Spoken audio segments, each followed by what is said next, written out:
శిఖరాన్ని పక్షులకు అప్పగించింది, మూలాన్ని పావులకు అప్పగించింది. ఇంకా కుసుమాని భృంగై, మామిడి పువ్వులు పూత పోస్తాయి ఉగాది నాటికి, మామిడి పూత చూత పుష్పాలు అంటారు. వాటి మీద తుమ్మెదలు వాళ్తాయి, ఎందుకంటే మకరందం ఉంటుంది. ఆ పుష్పాలను తుమ్మెదలకు అప్పగించింది. ఈ రకంగా మామిడి చెట్టు తన సర్వావయవాలతోనూ అన్ని జీవుల్ని సేవిస్తుందా లేదా?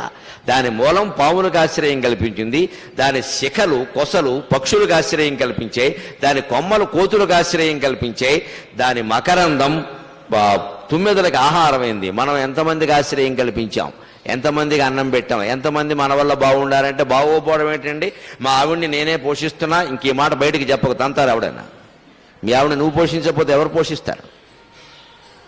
మా అమ్మా నాన్నకి నేనే అన్నం పెడుతున్నా, పెడితే ఇబ్బంది లేదు, పెట్టకపోతేనే పేపర్ వాళ్ళు రాస్తారు, పెడితే రాయరు, పెట్టకపోతే రాస్తారు తల్లిదండ్రులను బయటికి తోసేసిన సన్నాసి అని.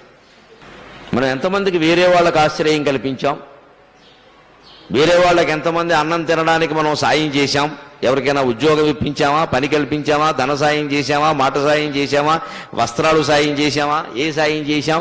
ఆపదలో ఉంటే కనీసం వెంటనే పలకరించడానికి వెళ్ళి వాళ్ళని ఓదార్చామా? దానికి కూడా మనకి 100